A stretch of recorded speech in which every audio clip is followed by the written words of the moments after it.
Hi, my name is Susan Petze Rosenblum. I live at 29 Aintree Drive in Lewis. Our property backs up to the proposed new development. My husband and I moved here in 2015, but we've been visiting the area ever since my sister moved to Long Neck about 20 years ago. And that was way back when the only thing in Long Neck was a single Food Lion. I have many concerns. I'll try not to take too much of your time. I have many concerns about the development of this property, but I would like to just talk about the wildlife and give a voice to our fellow creatures that can't speak for themselves. The elimination of so much forested space will be a death sentence for the wide variety of wildlife that currently live on that property. My neighbors and I are lucky to have the pleasure of seeing a lot of that wildlife when they visit our neighborhood. I don't know if I can list everything, but I'll try very quickly. And the photos that I'm going to share are photos that either I've taken or my neighbor has taken. There are families of deer. Next slide, please.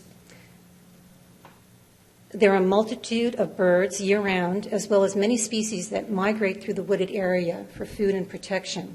Next slide. These include bald eagles, sharp-shinned and red-shouldered hawks, barred owls, screech owls, and horned owls. We can hear them speaking to each other late in the evening and at night. Mallard ducks swimming in the wetlands. Next slide. There is a large family of wild turkeys who entertain us every spring with their new babies. Next slide. Snakes, especially black snakes. Next slide.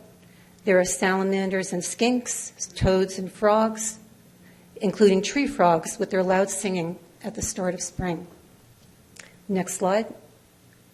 There are bats, raccoons, possums, rabbits, squirrels, foxes, both red and gray fox. Next slide. The gray fox is important to note because in June 2010, the Delaware General Assembly amended Title 29 of the Delaware State Code to designate the gray fox as Delaware's state wildlife animal, quote, in recognition of Delaware's wildlife heritage and commitment to the environmental protection and species preservation, end quote.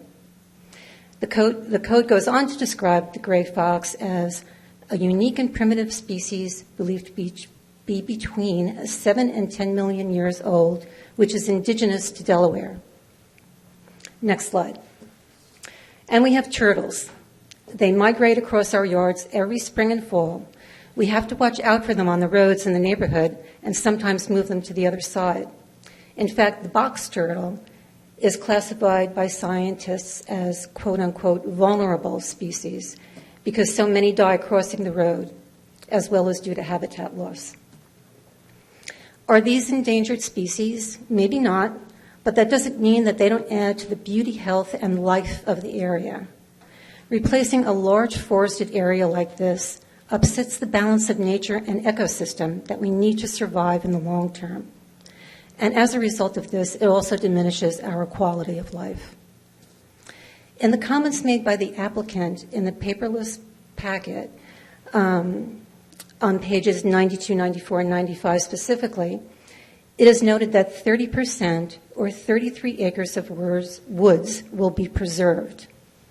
Those acres don't make up a contiguous block of woods, but rather, quote, corridors for wildlife to traverse the property, end quote. That, to me, sounds like the wildlife can walk around in the neighborhood, but those corridors don't give them adequate space to live. In other words, you critters can visit, but don't stick around.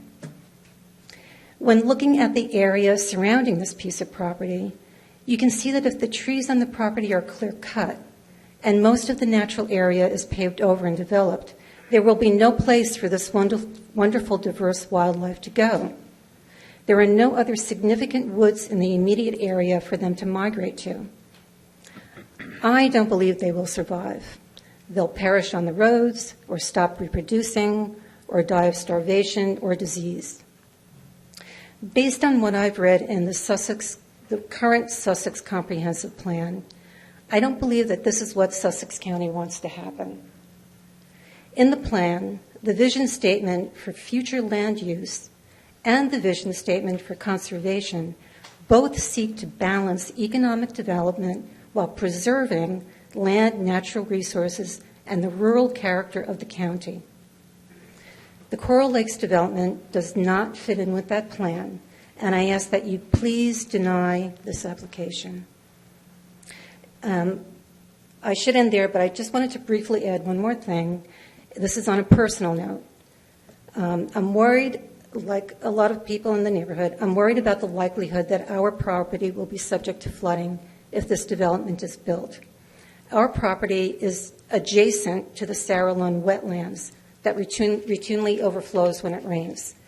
Next and final slide. Our house already has a sump pump, as well as a dehumidifier and smart fans in our crawl space. Last year, we spent several $1,000s to have a French drain installed to divert some of that water from our small backyard towards the wooded area of our property near the wetlands. Before we installed the drain, we would have small ponds of water in our backyard that would take days to dry up after it rained. I don't know what else we could possibly do if there's increased flooding. Thank you very much for your time and your patience. I appreciate it. You're certainly welcome. Thank you.